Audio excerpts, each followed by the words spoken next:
do tema Cenários Globais e Nacionais de Aplicações STEAM, com aspectos de sensibilização às mudanças climáticas e os impactos atuais em nosso futuro. Temos a honra de receber para o nosso evento, com a palavra, o Dr. Carlos Nobre. O momento que nós vivemos no mundo de emergência climática, e eu me formei no ITA, encontrei com o meu colega do ITA aqui, o Lones,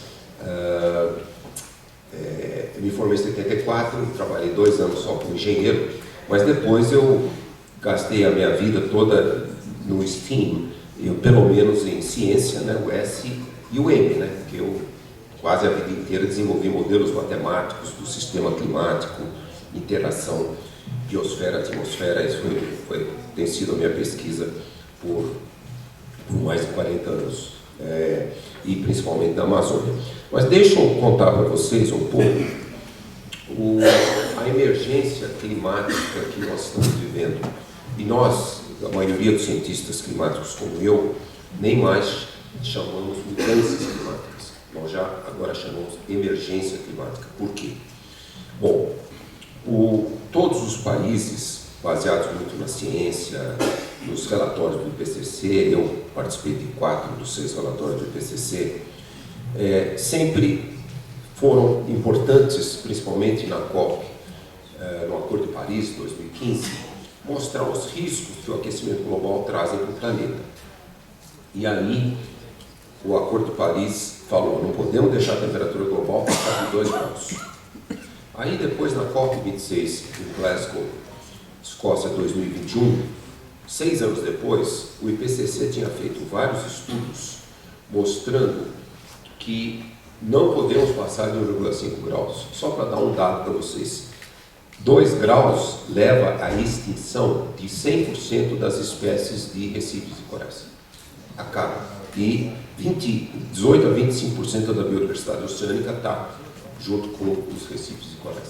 Só para dar. Então, todos os países do mundo, 196 países assinaram a COP 26 em 2021 e fizeram, não vamos deixar a temperatura passar de 1,5 graus.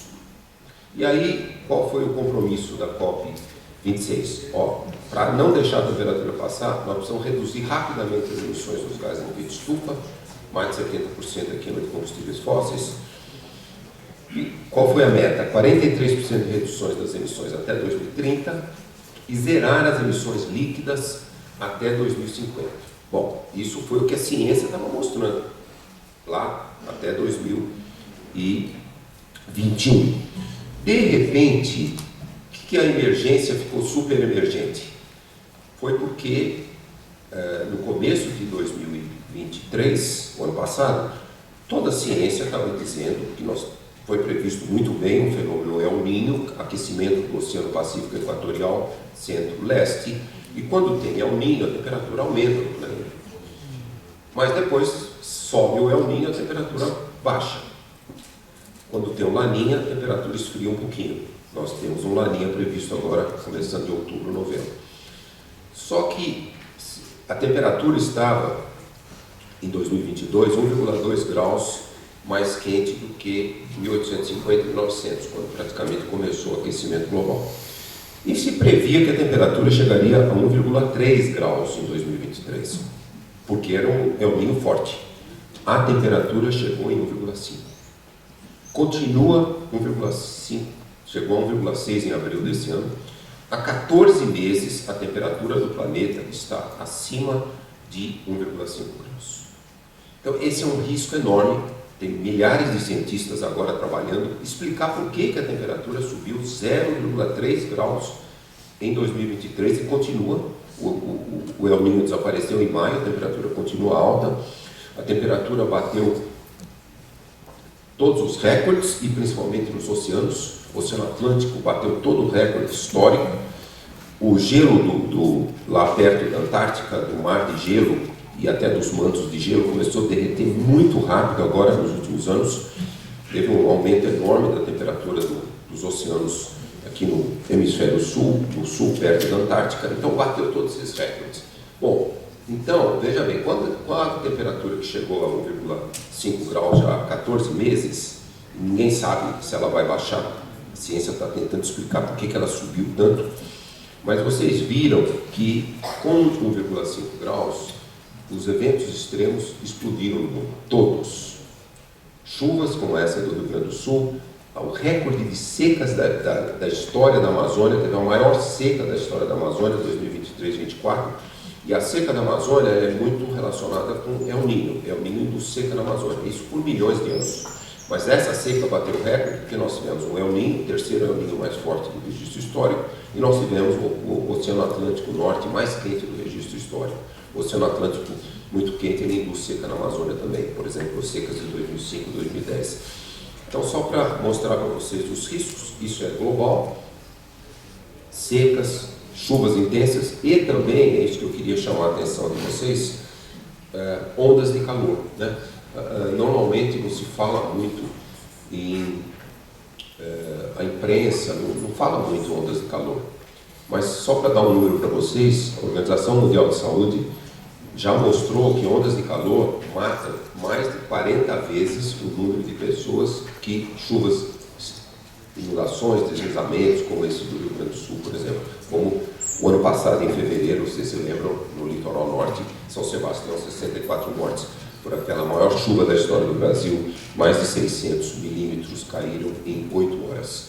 Então, só quero mostrar para vocês esses riscos todos, o que acontece se a gente ficar em 1,5 graus, nós temos que nos adaptar a esse tipo de evento extremo, só que nós estamos em 2024, se a temperatura não baixar, e é um risco enorme, e ela continuar em 2025, 1,5 graus, de repente, poderemos já ter atingido 1,5. Isso a ciência ainda não demonstrou, não provou, mas isso pode acontecer. E se isso acontecer, olha o desafio. Essas metas de reduzir as emissões 43% até 2030 e zerar as emissões líquidas até 2050, elas levarão a temperatura acima de 2, pode chegar a 2,5 graus em 2050. O que acontece se chegar a 2,5 graus? Primeiro, nem preciso dizer, os eventos na nossa vida, na nossa saúde aumentam terrivelmente, principalmente ondas de calor. Principalmente é o que leva a um número enorme de mortes de idosas, idosos e até crianças e bebês de menos de 5 anos. Então, veja o desafio da COP30. Eu queria só mencionar. COP30, na minha opinião, vai ser a COP mais importante da história. Porque se a temperatura continuar alta, então as metas que foram feitas na COP26, 2021, elas vão levar mais de 2, talvez 2,5 graus. E 2,5 graus, só para dar um dado para vocês, do que a gente chama os pontos de não retorno, na inglês tipping points. Só vou dar alguns pontos de não retorno para vocês verem o risco. Se a temperatura chegar a 2,5 graus, vai derreter uma grande área do solo congelado da Sibéria, Canadá, Alasca, chamado permafrost. O derretimento desse solo vai liberar, se a temperatura chegar nesse número 2,5, 200 bilhões de toneladas de gás de efeito estufa. Tem muito metano e tem muito gás carbônico. Vocês viram no Canadá, algumas semanas atrás, a ciência mostrou um vírus que estava lá dezenas de milhões de anos congelado. Ele não morre, o vírus está lá. Ele descongelou, o vírus surgiu. Esse vírus vai poder surgir, gerar uma pandemia? Pode. A ciência está avançando muito nisso. Mas mais as emissões. Esse é um ponto de não retorno. O outro, prejudicial demais para nós todos aqui, da América do Sul e do Brasil, o ponto de não retorno da Amazônia. É isso que eu venho fazendo pesquisa. Fui o primeiro cientista a publicar quase 35 anos atrás, 1990 e 91, na Science, no Journal of Climate, o risco da Amazônia passar pelo ponto de não retorno se tiver desmatamento, aquecimento global. Esse é mais um. Se tiver 2,5 graus, derrete muito mais, o nível do mar aumenta muito mais rápido. Tem mais de 20 pontos de não retorno, só dando pequenos exemplos para vocês aqui. E a perturbação da floresta tropical, de todas as florestas tropicais, a Amazônia em particular, tem um risco enorme de gerar epidemia e pandemia. Vocês sabem que pela primeira vez, a Fiocruz, Evandro Chagas, lá de Belém, eles já mostraram há décadas que nós já geramos mais de 25 zoonoses na Amazônia. Quer dizer, o vírus está virando, pode virar uma epidemia. Orokushi, primeiro vírus que virou epidemia, já virou epidemia. Mais de 8 mil casos aqui registrados, não é só na Amazônia, no Brasil.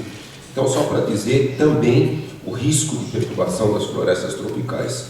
E aí, deixa eu também agora dizer, eu já disse, a COP30, a mais desafiadora COP. Nós vamos ter que acelerar muito a redução das emissões. E aí, quero só falar um pouquinho mais para vocês. Também, obviamente, como eu falei, se a temperatura chegar, mesmo que ela não passasse de 1,5 graus, nós teríamos que conviver com os eventos extremos que nós já estamos vendo agora. Então, vamos lá, inúmeras adaptações. Aqui eu quero falar um pouquinho mais do Brasil. Deixa eu falar um pouco de uma adaptação aqui da cidade de São Paulo, né? Normalmente a gente falava mudanças climáticas, não só mudança climática, não, em inglês climate change, porque é um aquecimento global. E eu sempre falava mudanças climáticas, por quê? Porque não existe só aquecimento global pelos gases de efeito estufa. Veja a cidade de São Paulo. Um dos meus primeiros alunos de doutorado, o professor Roberto Rocha, do Instituto IAG aqui da USP, ele vem fazendo há décadas estudos como o clima de São Paulo está mudando. Por quê? Chama Ilha Urbana de Calor. A temperatura da área muito urbanizada de São Paulo é 5 a 11 graus mais quente do que a Mata Atlântica aqui do lado de São Paulo, na mesma altitude. Só para dar ideia, isso é um efeito que não tem nada a ver com aquecimento global. Isso é só o fato de que, vocês sabem, as árvores que usam a maior parte da energia radiativa para evaporar e transpirar água. Quando você corta as árvores, não tem mais. O sol aquece demais, fica muito quente à noite, porque o asfalto, o concreto absorve muito a energia e perde muito lentamente. Então, só para dar esse dado para vocês, cidade com a mudança aqui, e lógico, ondas de calor aqui são muito graves. E também, aí eu quero fazer 2 desafios aqui para vocês. Eu até chamaria, em vez de só STEAM, eu chamaria um duplo E de engenharia. Vamos chamar, que eu chamo assim, engenharia ecológica. O STEAM o que é engenharia ecológica? China, Singapura, estão fazendo coisas belíssimas, o Brasil muito pouco. O que é as coisas belíssimas? Chama esponja urbana. Tem mais de dezenas e dezenas de cidades na China, e Singapura é a cidade com a maior esponja urbana do mundo, que eles estão reconstruindo a vegetação, as florestas. Quando você faz isso, a China tem mais de 50 cidades grandes que estão fazendo isso nas últimas décadas, principalmente nos últimos 15 anos. Então, quando você tem uma vegetação, você reconstrói, restaura a floresta urbana, numa área urbana, você olha os benefícios. Se fizesse isso aqui em São Paulo, a temperatura baixa 4 a 5 graus. Você cria aquele microclima embaixo das árvores, muito bom para a saúde humana, principalmente idosos e idosas. Você absorve muita água, reduz demais os alagamentos, erosão, não tem lama, como aqui em São Paulo toda hora acontece. E também a árvore absorve 20 e 30% dos poluentes. Então, só para dizer o desafio. Então, esse eu quero colocar primeiro o desafio aqui, o STEAM, engenharia ecológica, né? Vamos realmente fazer isso em inúmeras cidades do Brasil, mas começando com São Paulo. Eu nasci aqui em São Paulo, estou vendo gente aqui da minha idade, até um pouco mais velha, e se vocês nasceram em São Paulo, vocês lembram que nós éramos o quê? Terra da garoa, né? Hoje não somos mais terra da garoa. O que era garoa? A brisa marítima vinha, subia a Serra do Mar, e aí encontrava um ar frio descendo. Ar frio condensa o vapor d'água, formava as gotículas da garoa. Então, eu me lembro, eu sempre joguei futebol a minha vida inteira. Comecei a jogar com 5 anos, morava em Santo André, tinha garoa todo dia às 3 horas da tarde, praticamente 200 dias por mês. Não tem mais. E também, até a década de 40, nunca tinha um dia de chuva de mais de 100 milímetros aqui na cidade de São Paulo. Agora acontece, às vezes, até 2, 3 vezes chuva de 100 milímetros. Então, é só para mostrar para vocês essa é a primeira questão da solução. E também, eu queria fazer um desafio também para o Steam, para outra solução, que é essa coisa horrível que aconteceu agora, que foram as queimadas, né? Vocês viram todos. São Paulo bateu recorde de queimada de vegetação. Agora, no dia 22, 23 e 24, quinta, sexta e sábado, eu, por coincidência, dia 23, sexta-feira, estava voltando do aeroporto de Congonhas e fui para o Rodoanel para voltar para São José dos Campos. Eu contei, ao lado ali da rodovia, 16 incêndios, inclusive aqueles com a fumaça passando por cima da rodovia, quase não dava para enxergar nada. Então, vocês viram, bateu recorde, né? Nunca teve tantos incêndios no estado de São Paulo. E como no mês de agosto, continua também agora, nos primeiros dias de setembro. Normalmente, setembro é o mês que tem mais, que fica mais quente, o vento ainda é forte e está tendo muitas secas, bateu recorde. Mas qual é o desafio que eu queria falar também, o que a ciência e tecnologia tem que avançar? O Brasil bateu também, em mais de 30 anos, o número de incêndios, não só no estado de São Paulo, mas principalmente na Amazônia, no Cerrado e no Pantanal. O que está sendo mostrado? Que esse junho, julho, agosto e até agora esse de setembro, mais de 97% dos incêndios são humanos. Só 3% no Pantanal e na Amazônia, descargas elétricas. É lógico, quando você está muito quente, muito seco, o fogo se espalha, mas quem bota fogo lá é o humano. E vocês viram todos esses que aconteceram aqui no estado de São Paulo, prenderam várias pessoas e lá botando fogo. Crime.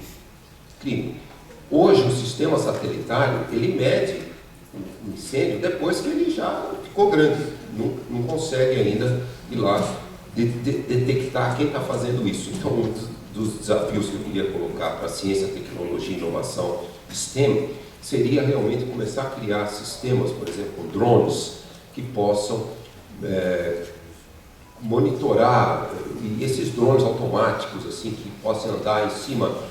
Vocês viram inúmeras canaviais aqui foram criminalmente colocados fogo, e etc. Então, um desafio que nós precisamos, porque não tem muita outra solução. Os satélites são maravilhosos, mas eles não monitoram quem está botando fogo, que leva minutos. E então, eu queria colocar isso como um desafio também, STEM, de se colocar, avançar rapidamente, isso, lógico, junto com as polícias, etc. Mas nós precisamos monitorar muito, porque está explodindo o crime organizado, que ele fazia na Amazônia, eu tenho esse dado, mais de 90% dos desmatamentos na Amazônia eram ilegais, crime. E agora, no ano passado, reduziu 50%, esse ano reduziu mais 38% na Amazônia. Começou até a reduzir nos últimos 4 meses o desmatamento do Cerrado, mas o crime organizado, isso é o que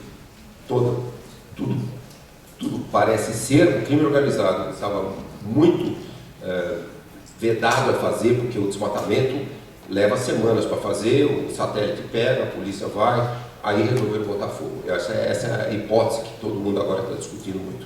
O crime organizado que fazia o desmatamento, grilagem de terra, tudo isso, mineração ilegal, ele agora está botando fogo para, em 2, 3 anos, você com fogo, você acaba com a vegetação. Então, esse é um desafio. E eu termino, então, só dizendo, por que eu quero realmente terminar dizendo que eu acho que o Brasil tem toda a condição de ser o primeiro país do mundo de grandes emissões, além de todo o aspecto de adaptação, né? Eu falei da esponja urbana, nós temos uns 4 milhões de brasileiros morando em áreas de risco de encostas, deslizamentos e também inundações, tudo isso é um enorme desafio de tirar essas 4 milhões de pessoas dessas áreas, tudo isso. Mas eu quero dizer que se globalmente a gente não reduzir rápido as emissões, nós vamos criar quase que um planeta inabitável, né?